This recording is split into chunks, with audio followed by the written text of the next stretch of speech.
Assalamu alaikum students.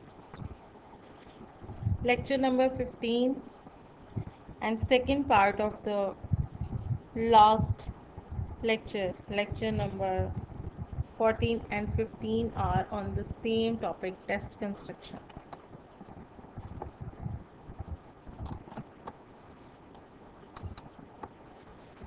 Now, what are the basic stages of test construction? Test construction stages are, first of all, determining the purpose of a test.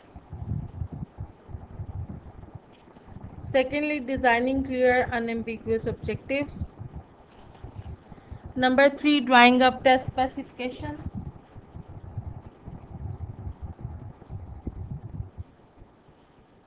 Which we also named as table of specification. Then test construction or item writings, pre-testing, test administration, scoring and reporting, test interpretation, and item analysis. The last two topics, test interpretation and item analysis, are also part of chapter number 6, and we will discuss in chapter number 6 these 2 points in very detail, but in this lecture I will give you a little review of this test interpretation and item analysis. First of all, determining the purpose of a test. Test can be used for a variety of purposes. The majority of uses can be classified like what kind of test is it going to be: achievement, general, proficiency, diagnostic, placement, formative, or summative. What skills do I want to test? What kind of skills I want to test in my students? What kind of backwash effect do I want? What do I want to be able to say or do with the results I obtain? What are the practical constraints I have to work with? For these all purposes, teacher will design the test with some specific purpose. Number 2, designing clear, unambiguous objectives. Every curriculum should have appropriately framed, accessible objectives stated in terms of overt performances of students. In designing a test, determine appropriate objective status as explicitly as possible. State the possible element of both comprehensive and production. While we will design objectives, teacher has to make his mind what sort of questions he want to ask the students, what topics he will include in the exam or in the test, and according to that he already prepared his objectives and he will try to make outcomes. और वो किस किस्म के outcomes को objectives के मुताबिक check करना चाहता है, उसको पहले इन चीज़ों को डिटर्मिन करना पड़ता है. अगर वो अपने ऑब्जेक्टिव्स को क्लियर और अनएम्बिगुअसली डिज़ाइन नहीं करता तो फिर उसे आइटम्स की स्टेटमेंट में इशू होगा. Now here the third step is drawing up the specification. This is normally named as table of specification. A test should have a structure that follows logically from the lesson or unit you are testing. Think of your test spaces as a blueprint of the test that include at least the following things in one table. इस table को हम table of specification भी कहते हैं. तो first of all we will include a description of its content, item types such as MCQs, close-ended question, etc., etc. Tasks, written essay, short passage, or what type of task we want to include in the paper, skill to be included, how the test will be scored, how it will be reported.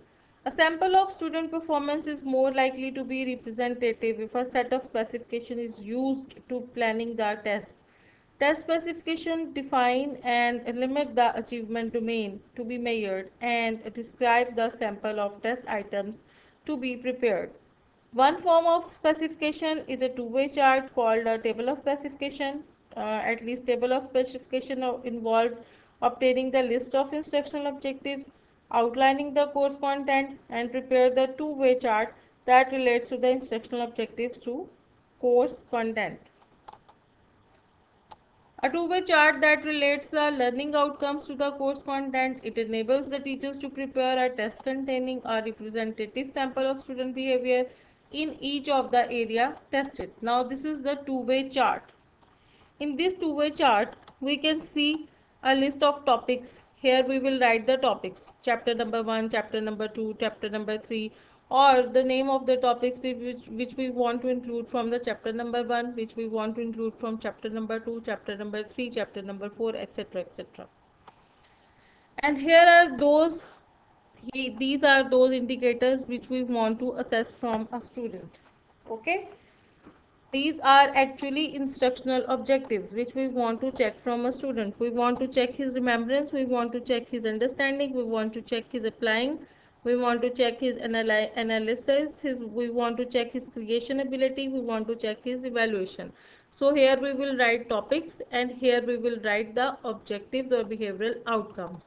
Teacher will write topics here and he will write number of questions which you want to ask from the students from chapter 1, from chapter 2, from chapter 3. So this is why we called it a table, a two-way chart, because it has two-way topics and behavioral outcomes.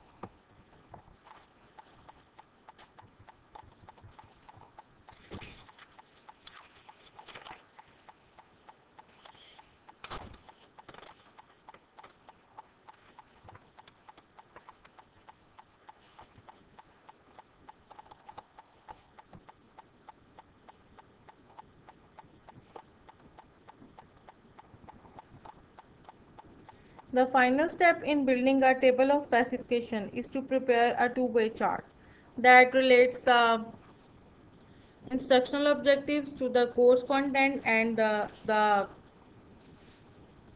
specifies the nature of the test sample. An example of such a chart for a summative or test is third grade social studies, like this chart which we are showing here. These are the sections, these are the skills which a teacher want to check from the student, and here he will write what sort of format he want to ask from the student.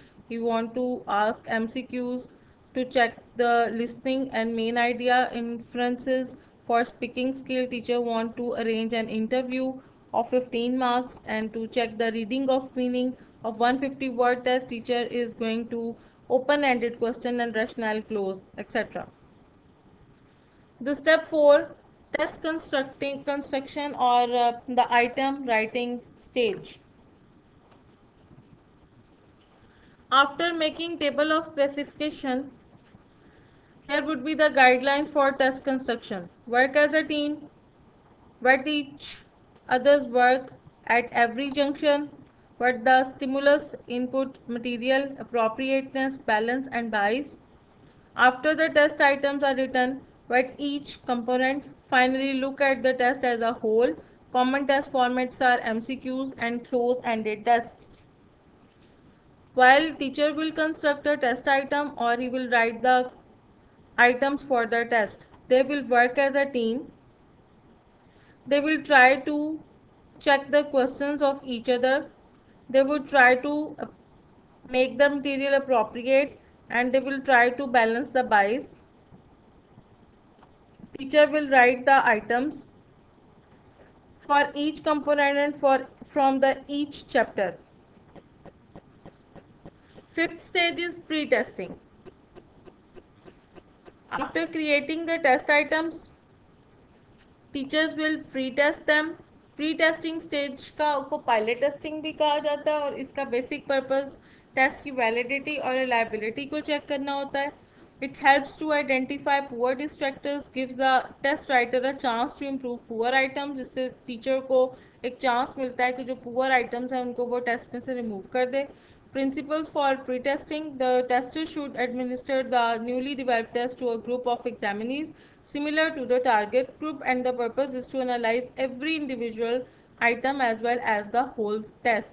इसमें एक एक individual item और overall test को check करना इसका basic purpose होता है. Numerical data test results should be collected to check the efficiency of the item. It should include item, facility and discrimination. इसमें हम formulas लगा के उन marks को check करते हैं जो हमने student से लिए होते हैं. Numerical data को check किया जाता है for pre-testing purpose. Scoring and reporting. The scoring plan reflects the relative high weight placed on each section and on the items on each section.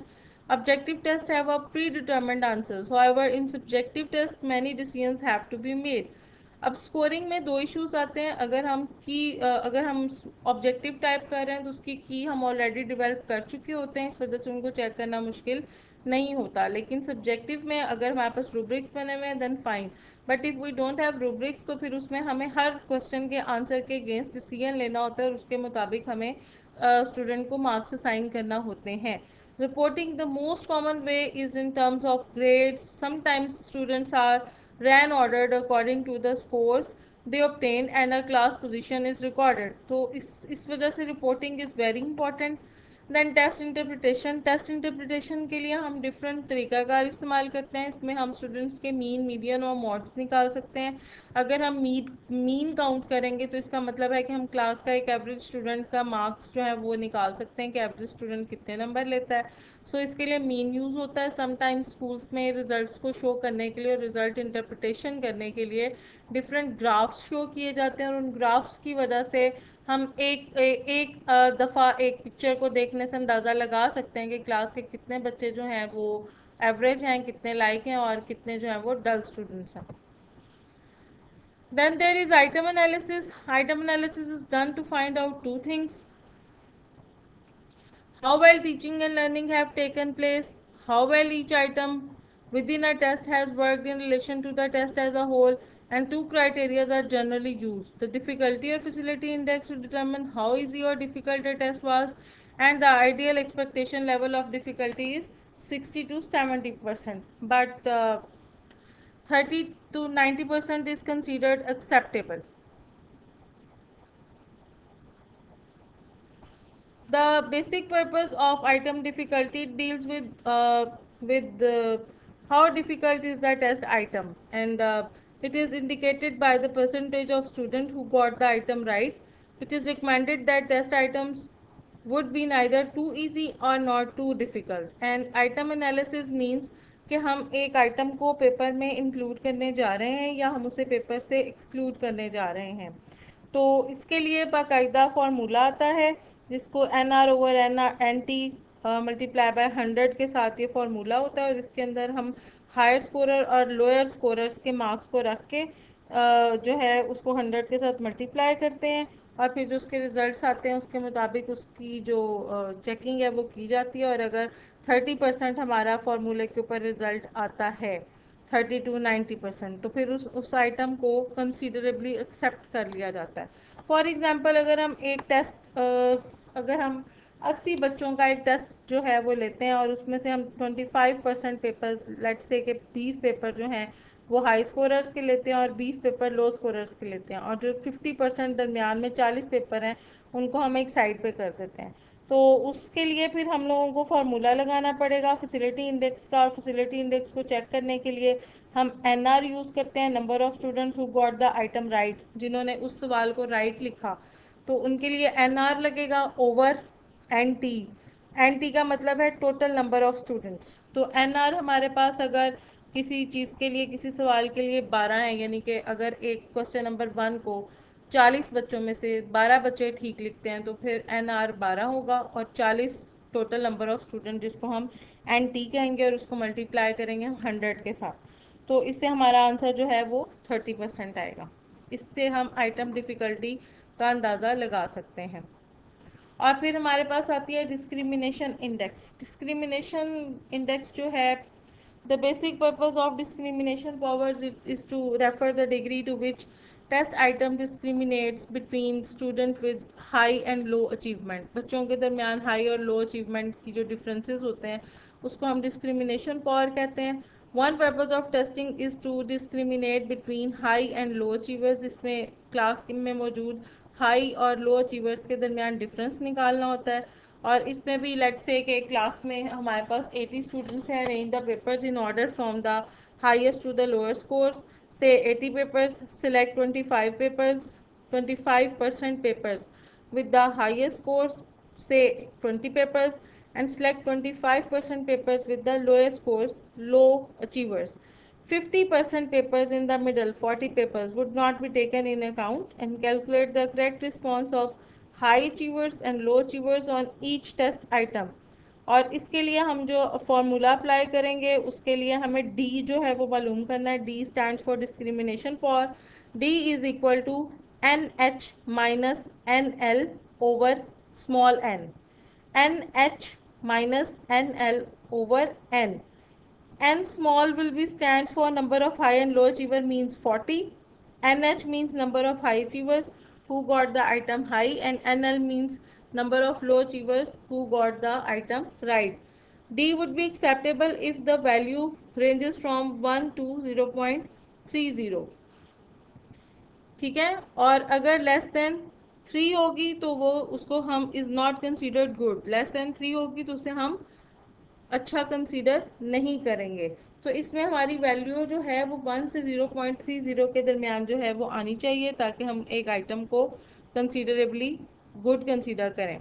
और इसके लिए फिर एक ट्यूटोरियल है कि draw a table of classification that reflect both the purpose and the objectives of the test. जिसमें हमें एक पेपर का जो एक टेस्ट हम स्टूडेंट से लेते हैं उसका पर्पस और उसका ऑब्जेक्टिव पता चल सके. Discuss the importance of test specifications for the purpose of assessment. ये दो आपके ट्यूटोरियल्स हैं, इनको आप एक असाइनमेंट कंसीडर कर सकते हैं. ट्राई टू कि आप इस असाइनमेंट को फुलफिल करें. और यहाँ अगेन मैंने एक सिंपल ड्राफ्ट दिया है कि first of all we will check the outline, then we will produce table of classification TOS. From TOS we will make a draft that which sort of questions would be the part of our test. किस तरह के सवालों को हम paper में शामिल करेंगे, उसमें ऑब्जेक्टिव कितना होगा, सब्जेक्टिव पार्ट कितना होगा और उनका कितना वेटेज होगा. उसके बाद हम उनको एक ऑर्डर में रखेंगे. जैसे हम सिंपल टू कॉम्प्लेक्स नॉर्मली जाते हैं, पहले हम बच्चों को आसान आइटम्स देते हैं, फिर उन्हें हम डिफ़िकल्ट आइटम्स की तरफ लेके जाते हैं और हर एक जो क्वेश्चन होता है उसके मार्क्स को दूसरे क्वेश्चन के मार्क्स के इक्वल रखा जाता है. फिर हम टेस्ट डिज़ाइन करेंगे, फिर उस टेस्ट को एडमिनिस्टर करेंगे. स्टूडेंट से वो टेस्ट लेने के बाद उसके रिजल्ट्स को हम एनालाइज करेंगे और उनकी एनालाइज करने के बाद उसके रिजल्ट्स को इंटरप्रेट करेंगे, उन स्कोर्स को इंटरप्रेट करेंगे और दी एंड हम उसकी सबमिशन कर देंगे. और अगर हमें इसमें कोई एरर नज़र आता है तो हम इसी प्रोसीजर को दोबारा अडॉप्ट करेंगे, दोबारा आउटलाइन देखेंगे, उसमें से ऑब्जेक्टिव्स को ड्रॉ करेंगे. ऑब्जेक्टिव्स को ड्रॉ करने के बाद हम टेबल ऑफ क्लासिफिकेशन बनाएंगे. टेबल ऑफ क्लासिफिकेशन के बाद हम आइटम कंस्ट्रक्शन की तरफ जाएंगे. आइटम कंस्ट्रक्शन के बाद हम टेस्ट को असेंबल करेंगे और फिर उसके बाद टेस्ट को एडमिनिस्टर करेंगे. और टेस्ट को एडमिनिस्टर करने से पहले हम लोग आइटम डिस्क्रिमिनेशन और आइटम डिफ़िकल्टी दोनों को चेक करते हैं, जिससे हम आइटम का एनालिसिस करते हैं और फिर हम उसके बाद उसको सबमिट करते हैं प्री टेस्टिंग के बाद. These are the references for the chapter. और इसकी PDF फाइल भी मैंने आपके टीचर्स को फॉरवर्ड कर दी है, तो काइंडली आप उसमें से भी अपने लिए नोट्स बना सकते हैं. Thank you.